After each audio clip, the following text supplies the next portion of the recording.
ये पेज सबके सामने है।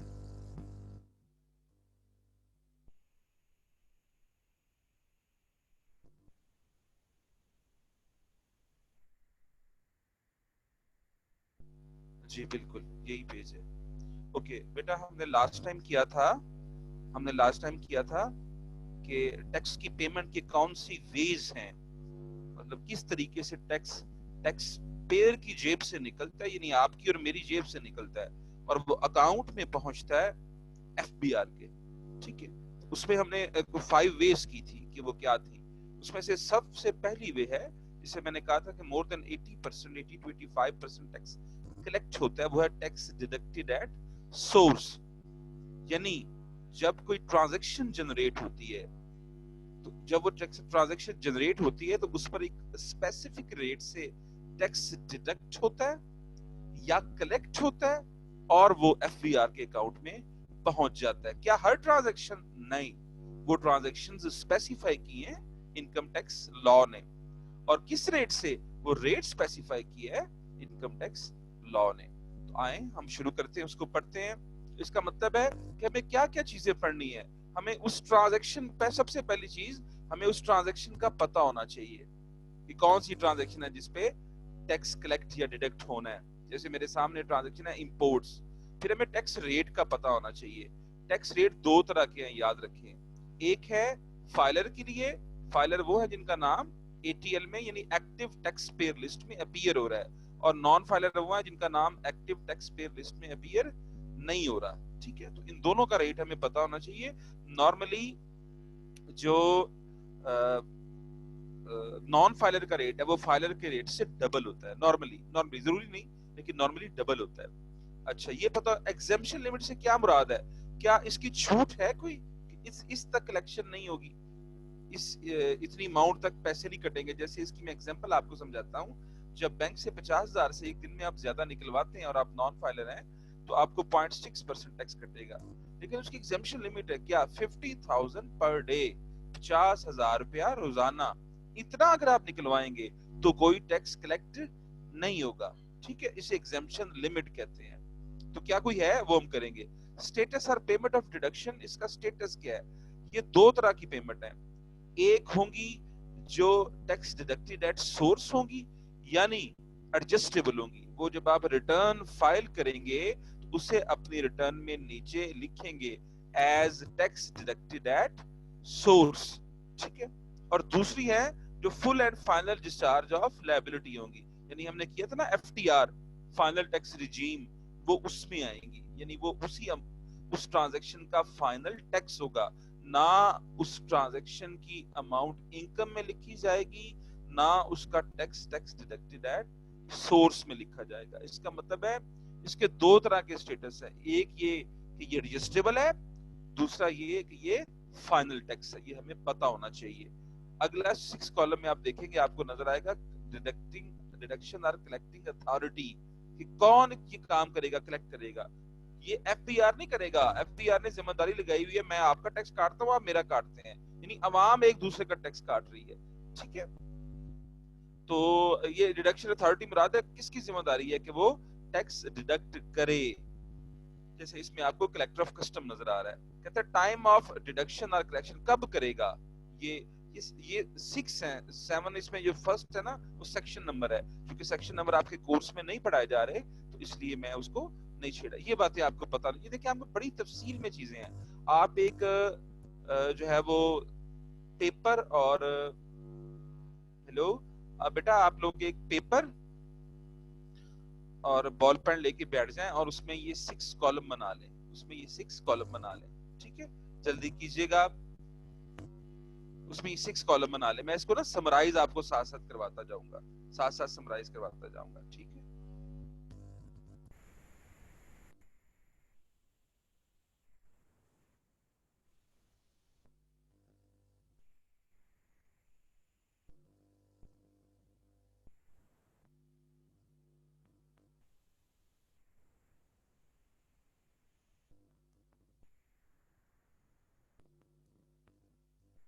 एक ले ले,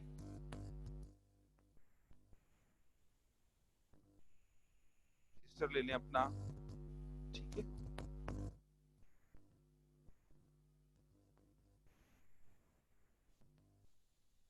रजिस्टर ले लें, पेपर ले लें, उस पे 6 कॉलम बना लें, उसको हॉरिजॉन्टल कर लें, उसमें 6 कॉलम बना लें। ये ना ये बहुत तफसील में है जो लॉ में हम पढ़ रहे हैं बुक में। मैं आपको ना इसको समराइज करके बेटा साथ साथ बताता जाऊंगा, जितनी बात आपको सिर्फ आइडिया होना चाहिए। जी ले लिए सबने? जल्दी बताएं मुझे जी। साथ नहीं बनाने, सेक्शन नंबर नहीं करना हमने, सेक्शन नंबर नहीं करना हमने, 6 कॉलम बनाने हैं आपने। जी जल्दी बनाएं। इसमें से बेटा आपका क्विज भी होना है, और इसका क्विज मैंने ले लेना है, इसका क्विज मैंने ले लेना है, ठीक है। कमिंग फ्राइडे को इसका क्विज होगा, कमिंग फ्राइडे को इसका क्विज होगा, या फ्राइडे नहीं पहले कंप्लीट कर लें इसे, ठीक है, फिर होगा। तो हम क्विज लेंगे इसका, तो ये आप बना लें, ठीक है। बना लिए सबने? ओके करें जी, मुझे ओके का मैसेज करें। सब लोगों ने ये बना लिए शीट?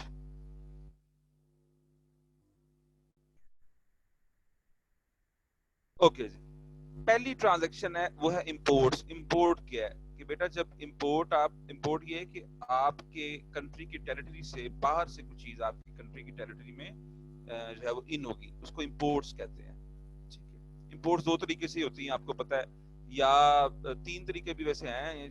जब भारत से इंपोर्ट होती है तो वो थ्रू जो है वो रोड के होती है, क्योंकि वो सरहद से वो ओपन कर देते हैं, तो वहां से आप ट्रक आ जाते हैं, एंट्री हो जाती है उनकी, ठीक है। सेकंड है कि वो सी पोर्ट पे आता है माल, शिप पे आता है, ठीक है। अब आवाज ठीक आ रही है? अब आवाज ठीक आ रही है जी? अब आवाज ठीक आ रही है सबको? अच्छा, सेकंड है कि सी पोर्ट पे माल आता है, तो थर्ड है कि वो थ्रू एरोप्लेन आता है, कुछ चीजें थ्रू एरोप्लेन भी आती हैं। बहरहाल इंपोर्ट आपको पता है किसे कहते हैं। तो जब इंपोर्ट होगी तो उस पर टैक्स कलेक्ट किया जाएगा।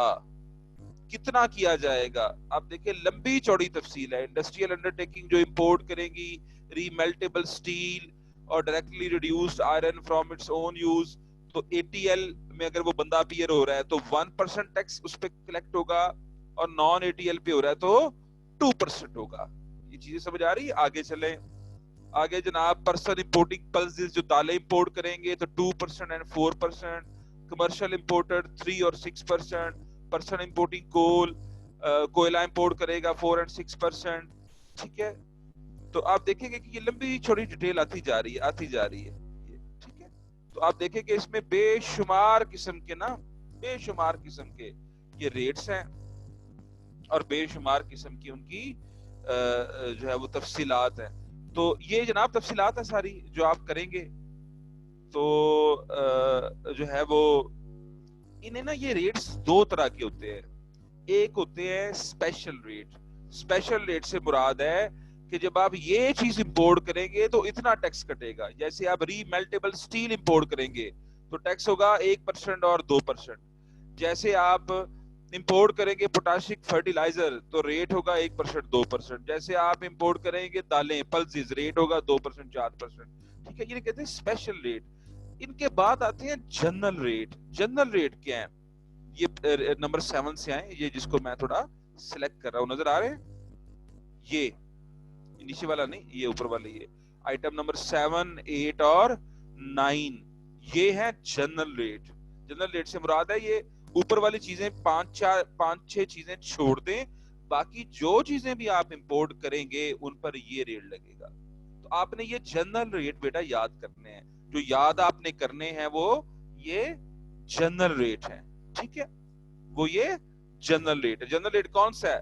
कहता है अगर इंपोर्टर एक इंडस्ट्रियल अंडरटेकिंग है, यानी इंपोर्टर एक फैक्ट्री है, तो इंपोर्ट पर टैक्स कलेक्ट होगा एटीएल का 5.5% और नॉन एटीएल का 11%। एटीएल का याद करें, नॉन एटीएल डबल है, ठीक है।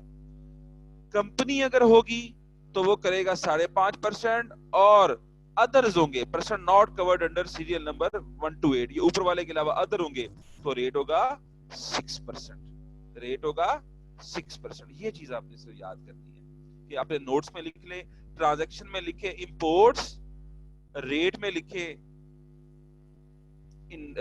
Industrial undertaking slash company, rate है 5.5% और 11%। और अदर्स का रेट लिखें 6% और 12%। ठीक है, 6% और 12%। लिख रहे हैं जी, लिख रहे हैं सब लोग? ओके। और इसकी एग्जाम्पशन लिमिट कितनी है, यानी कितने पैसों तक ये माफ होगा? नील, कोई नहीं, नील, नील लिख दे, नील।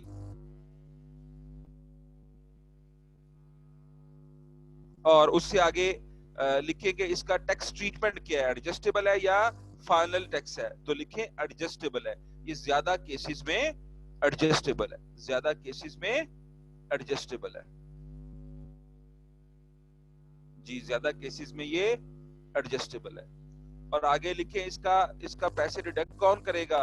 कलेक्टिंग अथॉरिटी कौन सी है? Collector of customs, collector of customs. यानी माल जब आप पोर्ट पर कस्टम वालों से क्लियर करवाने जाएंगे तो वो जनाब आपसे ये टैक्स कलेक्ट करेंगे और एफबीआर में जमा करवाएंगे। और ये कब वो कलेक्ट करेंगे? Eight the time of clearance, eight the time of clearance, जब आप कस्टम ड्यूटी उन्हें पे करेंगे, चीजें क्लियर करवाएंगे, तो तब वो आपसे ये पैसे लेंगे। तो आपको मैंने क्या लिखवाया है? ट्रांजैक्शन में लिखवाया है इंपोर्ट, रेट में लिखवाए हैं 3, कंपनी एंड इंडस्ट्रियल अंडरटेकिंग 5.5% और 11%, अदर्स के लिए 6% और 12%। एग्जाम्पशन लिमिट के कॉलम में लिखवाया है नील, स्टेटस में लिखवाया है एडजस्टेबल, डिडक्शन और कलेक्टिंग अथॉरिटी के कॉलम में लिखवाया है कलेक्टर ऑफ कस्टम, और टाइम ऑफ डिडक्शन लिखवाया है एट क्लियरेंस, एट क्लियरेंस, जब आप क्लियरेंस करवाने के लिए जाएंगे।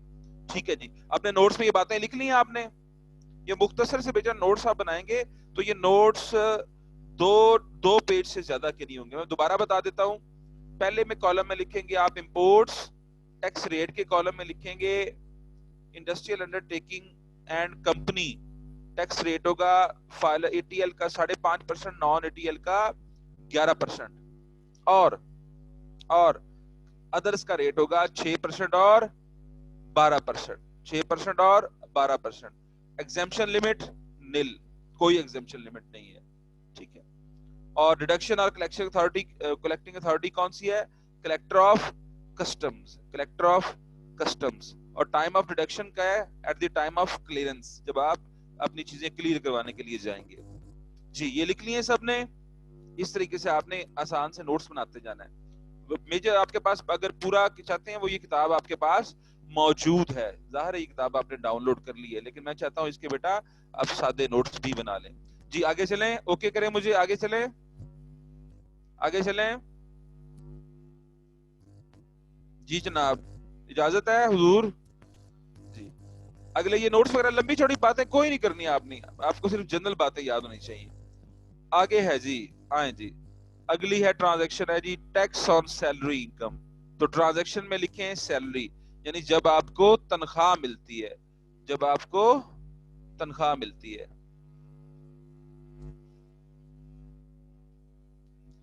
तो उस पर टैक्स डिडक्ट होगा। किस रेट से? Annual average rate of tax से, annual average rate of tax से। भाई अगर आपका टैक्स रेट जो है वो 10% है तो 10% से होगा। ये मेरी इस पर बेटा मैंने वीडियो बनाई है, मैं आपको लिंक भिजवाता हूँ, 1 मिनट, बल्कि मैं आपको ना ये बता दूं, 1 मिनट, 1 मिनट।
जी हम कर रहे हैं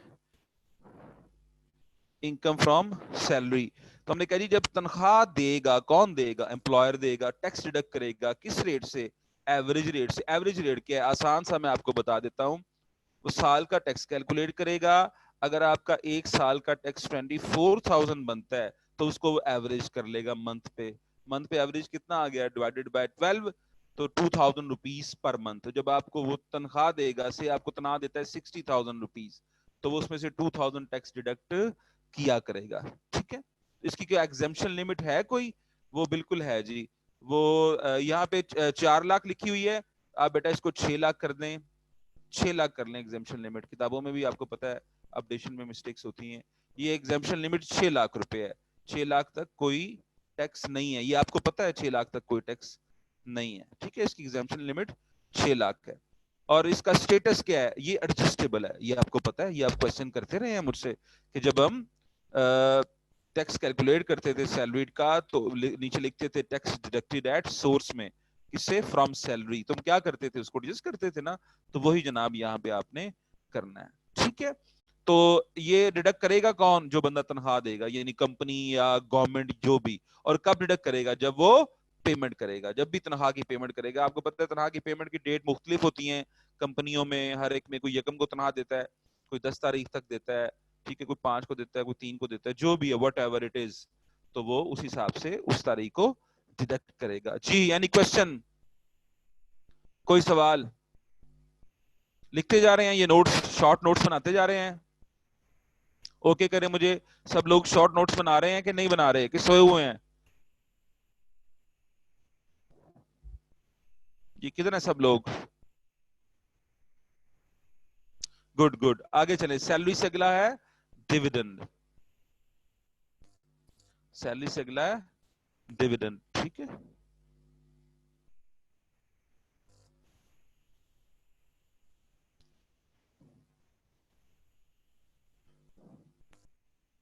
जी। डिविडेंड का ये मुख्तलिफ है, मुख्तलिफ रेट है डिविडेंड के अंदर जी। और आईपीपीस का अलग है, दिस का अलग है, ठीक है ना, दैट का अलग है।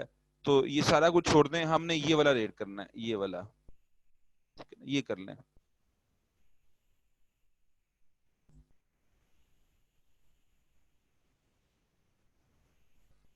ये जनरल रेट है। 15% है जी फाइलर का, और 30% है नॉन फाइलर का। नॉन फाइलर का ये रेट है जी। डिविडेंड क्या होता है? जब एक कंपनी के आप शेयर्स परचेज करते हैं और वो कंपनी साल के बाद कुछ प्रॉफिट अर्न करती है, तो वो अपने प्रॉफिट में से कुछ हिस्सा अपने शेयर होल्डर में डिस्ट्रीब्यूट करती है, उसको आप डिविडेंड कहते हैं। अगर के पास किसी कंपनी के शेयर हैं, फॉर एग्जांपल आपके पास आईसीआई के शेयर्स हैं, ठीक है ना, आपके पास आईसीआई के शेयर्स हैं, तो आप आईसीआई आपको डिविडेंड देगी। फॉर एग्जांपल आईसीआई ने आपको 10,000 डिविडेंड देना है, अनाउंस कर दिया है। तो जब आपको डिविडेंड देगी तो वो उसमें से टैक्स डिडक्ट कर लेगी। कितना करेगी? ये अगर आप एटीएल में है तो 15% करेगी, अगर आप नॉन एटीएल में है तो 30% करेगी। ठीक है, आपको मैंने कहा था ये डबल होते हैं नॉन एटीएल के। 30% करेगी, और बाकी 10,000 में से वो 1500 डिडक्ट करेगी और 8500 आपको देगी। सही है, तो ये आपका डिविडेंड पे टैक्स हो गया। अब इसका एग्जेम्पशन लिमिट है कोई? कोई नहीं है, निल है। अगर कंपनी आपको 100 रुपीज डिविडेंड भी देगी तो तब भी वो टैक्स डिडक्ट करेगी। और इसका टैक्स ट्रीटमेंट क्या? ये फाइनल डिस्चार्ज है। ये फाइनल डिस्चार्ज है। फाइनल डिस्चार्ज का मतलब ये है कि अब ये डिविडेंड इनकम आपकी इनकम में नहीं लिखी जाएगी और इस पर कोई और टैक्स नहीं लगेगा, और ना ये टैक्स आपका टैक्स डिडक्टेड एट सोर्स में लिखा जाएगा। ये टैक्स ट्रीट होगा डिविडेंड का टैक्स, और बात खत्म, यानी फाइनल डिस्चार्ज। ठीक है, और ये कौन डिडक्ट करेगा? पर्सन पेइंग, जो भी कंपनी आपको डिविडेंड दे रही है। और कब डिडक्ट करेगी? जब वो डिविडेंड की आपको पेमेंट करेगी। डिविडेंड की आपको पेमेंट करेगी। मैंने आपको लिखवाया है कि इसका रेट है 15% और 30%। इसकी एग्जेम्पशन लिमिट नील है। इसका ट्रीटमेंट फाइनल डिस्चार्ज है। इसका पर्सन जो है वो पर्सन पेइंग डिविडेंड है, और इसका टाइम जो है वो eight the time of payment है। जी ओके, आसान है। नोट्स बनाते जाएंगे ना, ये बेटा इसमें बड़ी तफसीलात हैं, हमने उसमें से मोटी मोटी बातें करनी है, जनरल बातें करनी है। जब आप नोट्स बना लेंगे ना, आप तो नोट्स को देखेंगे फिर आपको फील होगा ये बहुत आसान टॉपिक है, ये टॉपिक कोई मुश्किल नहीं है। ठीक है, हमें पता होना चाहिए कि डे टू डे लाइफ में कौन सी ट्रांजैक्शंस हैं जिन पर टैक्सेशन अथॉरिटीज टैक्स डिडक्ट करती हैं, कितना करती हैं, कब करती हैं, क्या एग्जेम्पशन लिमिट है या नहीं। ठीक है, तो ये हमें पता होना चाहिए जी। Next, profit on date. आपने बैंक में जनाब अकाउंट खुलवाया हुआ है, ठीक है, और जो है उस पर आपको सूद मिलता है, उस सूद को टैक्स वाले प्रॉफिट ऑन डेट कहते हैं, प्रॉफिट ऑन डेट। तो ये प्रॉफिट ऑन डेट आपको जब मिलेगा तो टैक्स रेट कट देगा। तो नीचे देखें वो लंबी छोड़ी चीजें हैं, ठीक है ना। तो हम उसमें इसमें आपको जनरल रेट लिखवा देता हूं, बाकी रेट सारे ये दिए हुए हैं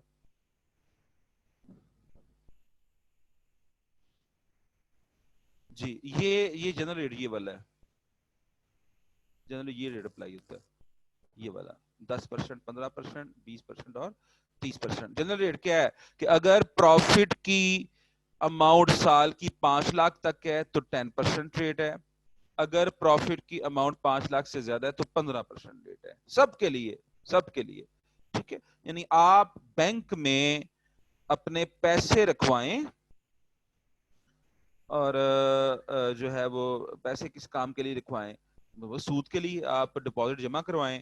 तो अगर आपका सालाना सूद 5 लाख तक है तो बैंक जब आपको सूद देगा तो उस पर 10% डिडक्शन करके देगा, और अगर वो जो है वो 5 लाख से ज्यादा है तो वो 15% डिडक्शन आपको करके देगा। ठीक है, और अगर आप नॉन एटीएल हैं तो ये रेट डबल हो जाएंगे, ये रेट डबल हो जाएंगे।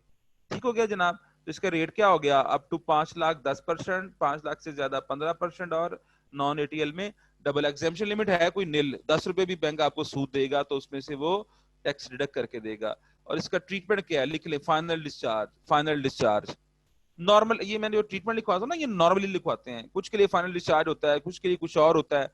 तो मैं नॉर्मल लाइफ में जो नॉर्मल लोग हैं उनके लिए जो ट्रीटमेंट होता है वो लिखवाता हूँ बस। ठीक है, जो जनरल है तो ये फाइनल डिस्चार्ज होता है, फाइनल डिस्चार्ज है जी। तो डिडक्ट करेगा कौन, बैंकिंग कंपनी, बैंकिंग कंपनी। ठीक है, जो पे करेगा, और कब पे करेगा, जबकि आपके अकाउंट को क्रेडिट करेगा। आपको पता ना, बैंक जब आपको इंटरेस्ट देता है तो ये नहीं देता कि आप जाते हैं उसे कहते हैं जनाब मेरा इंटरेस्ट बन गया, कहते हैं जी हाँ बन गया है, लाओ दिखाएं सबूत, सबूत दिया आपने उन्हें कोई, ठीक है, तो वो आपको पैसे दे देंगे। नहीं, ऐसे नहीं करता, वो आपके अकाउंट में क्रेडिट कर देता है। उसने अकाउंट खोला होता है तो ऑटोमेटिकली ये सॉफ्टवेयर करता है सारे काम, कि आपके अकाउंट में वो क्रेडिट कर देते हैं। ठीक है, तो आप जब क्रेडिट करेंगे तो तब वो टैक्स डिडक्ट करके करेंगे। आप पैसे निकलवाएं, आप पैसे ना निकलवाएं, उन्होंने जब क्रेडिट करने हैं तो उन्होंने डिडक्ट करके करने हैं। मतलब 1 लाख उन्होंने आपको देना है, सूद तो 10% डिडक्ट करके वो आपके अकाउंट में ही 90,000 डालेंगे। वो 90,000 आप चाहे 6 महीने बाद निकलवाएं, चाहे दूसरे दिन निकलवा लें, चाहे किस्तों में निकलवाएं, चाहे पूरे निकलवा लें, जो मर्जी करें, लेकिन वो क्या करेंगे, आपके अकाउंट में पैसे टैक्स डिडक्ट करके डाल देंगे। ठीक है, तो ये हमने किया जी प्रॉफिट ऑन डेट। ठीक है, इसका रेट क्या है, up to 5 lakh 10%, exceeding 5 lakh 15%। ठीक है, और नॉन एटीएल में ये डबल है, एग्जेम्पशन लिमिट निल है। जो ट्रीटमेंट है वो है फाइनल डिस्चार्ज, और इसका जो डिडक्शन करने वाला पर्सन है वो है बैंकिंग कंपनी, और टाइम है at the time of credit of profit to the account. ठीक है, लिख ली, लिख लिया सबने, ओके करें मुझे, लिख लिया जनाब। तो ये बेटा आपको बातें पता होनी चाहिए। आपसे कोई पूछता है कि वो बैंक में मैंने अकाउंट खुलाया था, उससे मुझे प्रॉफिट आया तो उसमें से टैक्स काट लिया, ये क्या होता है, इसका टैक्स ट्रीटमेंट क्या होता है, तो आपको पता होना चाहिए ना कि ये जनाब ये टैक्स इतना करता है, इसका टैक्स ट्रीटमेंट ये होता है। तो ये डे टू डे बेटा टैक्सेशन है। वो जो हमने पहले पढ़ा था ना, रिटर्न वाला और टैक्स कैलकुलेशन, वो साल बाद एक दफा होती है, ये डे टू डे है, ये आपको पता होनी चाहिए। ठीक है, आगे चलें जी। हमने कर लिया profit on debt. Payment to non residents ये मैं कटवा रहा हूँ, छोड़ रहा हूँ। ठीक है, rendering of services, rendering of services, rendering of services से क्या मुराद है, आप किसी को खिदमात देते हैं, आप किसी को खिदमात देते हैं। अच्छा, उस पर किस रेट से टैक्स करेगा, आप कौन है, अगर आप कंपनी हैं और आप किसी दूसरे इदारे को खिदमात देते हैं, अगर आप एक आईटी कंपनी है और आप यूएमटी को से आईटी सर्विसेज देते हैं, ठीक है, या आप सिक्योरिटी कंपनी है और आप जो है वो दूसरी कंपनी को गार्ड, बैंक को आपने गार्ड दिए हुए हैं, ठीक है, या ट्रांसपोर्टेशन सर्विसेज दी हुई हैं, सही है, या आप टीसीएस हैं और जनाब आप कोरियर सर्विसेज देते हैं। तो जब जिस दूसरे बंदे को आप सर्विसेज देते हैं वो आपको पैसे देगा, जैसे यूएमटी को फर्ज करें आप आईटी सर्विसेज देते हैं, यूएमटी आपको पैसे देगी, या आपने किसी बैंक को गार्ड की सर्विसेज दी हुई है, आप सिक्योरिटी कंपनी है तो बैंक जब आपको पैसे देगा, तो बैंक आपको जब पैसे देगा तो किसके अगेंस्ट देगा, आप उन्हें सर्विसेज दे रहे हैं, ठीक है, आप उन्हें सर्विसेज दे रहे हैं, तो वो किस रेट से टैक्स डिडक्ट करेगा, कहते हैं अगर आप कंपनी है तो 8%, अगर आप कंपनी नहीं है तो 10%, अगर आप कंपनी है तो 8%, अगर आप कंपनी नहीं है तो 10%, ठीक है। और नॉन एटीएल में ये डबल है, नॉन एटीएल में ये डबल है, यानी हमारे यहाँ टीचर्स आते हैं ना जो पढ़ाते हैं यहाँ पे विजिटिंग में, तो विजिटिंग वाले सर्विसेज दे रहे होते हैं ना, वो तो जाहिर है वो एम्प्लॉय थोड़ी हैं, तो वो तो सर्विसेज दे रहे होते हैं। जब वो सर्विसेज दे रहे होते हैं तो जब यूएमटी उन्हें पेमेंट करती है उनके लेक्चर के हिसाब से जो भी कॉन्ट्रैक्ट है पेमेंट करती है, तो अगर वो एटीएल में आ रहे हैं तो उनका 10% टैक्स काटती है, अगर वो एटीएल में नहीं आ रहे तो 20% टैक्स काटती है। तो आप सोचे ना कि अगर वो 50,000 दे रही है तो नॉन एटीएल है तो वो अगर 20% टैक्स कटेगा तो 10,000 रुपए टैक्स ही कट जाएगा 50,000 में से। तो इसलिए बहुत से लोग इस वजह से फिर एटीएल में आने की कोशिश करते हैं। मैंने बहुत से दोस्तों की इस तरह लोगों की रिटर्न फाइल की, तो कहते हैं यार मेरा हमारी जान छुड़ा दे, एटीएल में ले आ, मेरा टैक्स ही बड़ा कटता है। तो ये है जी इसका कि जब आप सर्विसेज देते हैं तो जिसको सर्विसेज देते हैं वो जब आपको पेमेंट करेगा तो टैक्स काटेगा।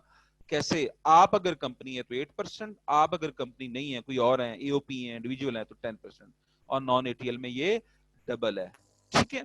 इसकी जनाब की एग्जाम्पशन लिमिट है, इसकी एग्जाम्पशन लिमिट जनाब थोड़ी सी है, वो यहाँ पे सर ने मेंशन नहीं की हुई, तो लेकिन वो आप नील लिख लें, वो बड़ी थोड़ी है, वो बहुत थोड़ी है, ठीक है, इसलिए आप उसको नील लिख लें।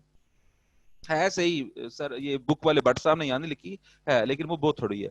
अच्छा नील, अच्छा और इसको जनाब इसकी ट्रीटमेंट क्या होगी, ये एडजस्टेबल है ज्यादा केसेस में, लिख ले आगे एडजस्टेबल, एडजस्टेबल, एडजस्टेबल मुराद है जब हम रिटर्न बनाएंगे तो इसको एडजस्ट करवाएंगे।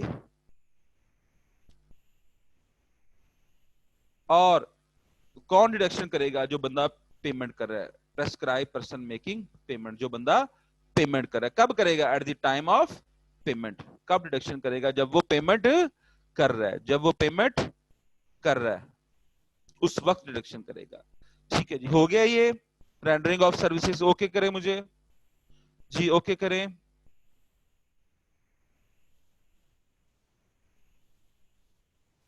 ओके करें जनाब, मुझे लिख लिया आपने ये शॉर्ट नोट्स बेटा बनाते जा रहे हैं, बाद में आप देखेंगे ये बहुत लंबा सा लेक्चर 2-2.5 सफ़े में आ जाएगा, तो ये बड़ी आसानी होगी आपको याद जी। आगे चलने जी, एग्जीक्यूशन ऑफ कॉन्ट्रैक्ट, ठेके पूरे करें जी, ठेके, ठीक है ना, ठेके पूरे करें। आपने किसी कंपनी का ठेका पूरा किया है, ठीक है ना, किसी कंपनी ने कहा है जनाब मुझे ये पूरा ब्लॉक बना दो, आपने बना दी है, या गवर्नमेंट को आपने पुल बना के दिया है, या गवर्नमेंट को आपने डैम बना के दिया है, बड़े बड़े ठेकों की बात करें तो आपने कुछ ठेके मुकम्मल किए हैं। ठेके, अगर ठेके आप मुकम्मल करेंगे तो ये स्पोर्ट्स पर्सन वाला छोड़ते हैं, हमने अदर पे आना है, तो जनाब जो आपको पेमेंट करेगा वो 7% के हिसाब से डिडक्शन करेगा। आपने जनाब एबीसी एंड कंपनी ने कहा कि हमें हमारा ये ब्लॉक बना दें, आप कंस्ट्रक्शन कंपनी है तो आपने उनका ब्लॉक बना दिया, कितने का जी, करोड़ रुपया डिसाइड हुआ, ठीक है, तो एबीसी एंड कंपनी को आपने करोड़ रुपए का ये बना दिया, तो एबीसी एंड कंपनी जब आपको पेमेंट करेगी तो उस करोड़ में से अगर आप फाइलर हैं तो 7% करेगी, अगर आप नॉन फाइलर हैं तो 14% करेगी, 14% करेगी, ठीक है। तो ठेकेदार साहब को जब पेमेंट होगी उनके काम करने की तो उसमें से टैक्स डिडक्ट होगा, कितना होगा, एटीएल वाले हैं तो 7%, नॉन एटीएल है तो 14%, और इसकी कोई एग्जाम्पशन लिमिट नहीं है, ठीक है, इसकी कोई एग्जाम्पशन लिमिट नहीं है, और ज्यादा केसेस में ये फाइनल डिस्चार्ज है, इसलिए आगे लिख ले फाइनल डिस्चार्ज, इसका ट्रीटमेंट लिख ले फाइनल डिस्चार्ज, ठीक है। और आगे लिख लें इसका फाइनल डिस्चार्ज के बाद कि ये कौन करेगा, जो पेमेंट करेगा, जाहिर है जो पेमेंट करेगा वही डिडक्शन करेगा। पेमेंट कौन करेगा? जिसका आपने ठेका पूरा किया है, जिसको आपने ठेके पे काम करके दिया है, वो कोई कंपनी है, वो कोई बंदा है, वो गवर्नमेंट है, ठीक है, बस वो प्रेस्क्राइब पर्सन होता है, उसकी भी शरायत होती है, ठीक है। और कब करेगा? जब वो आपको पेमेंट करेगा। तो हमने एग्जीक्यूशन ऑफ कॉन्ट्रैक्ट पढ़ा, उसमें हमने रेट पढ़ा 7% एंड 14%, उसका हमने पढ़ा एग्जेम्पशन लिमिट निल, उसमें हमने पढ़ा ट्रीटमेंट फाइनल डिस्चार्ज, उसमें हमने पढ़ा जो डिडक्शन कौन करेगा, who is making the payment, और उस कब करेगा, eight the time of making the payment. ठीक है जनाब, नोट्स बना लिए आपने जी? अभी ये खत्म नहीं हुआ, ये एक दफा और चलेगा, एक बेटा इस पे सेशन और होगा तो फिर ये कंप्लीट हो जाएगा, ठीक है जी? Any question?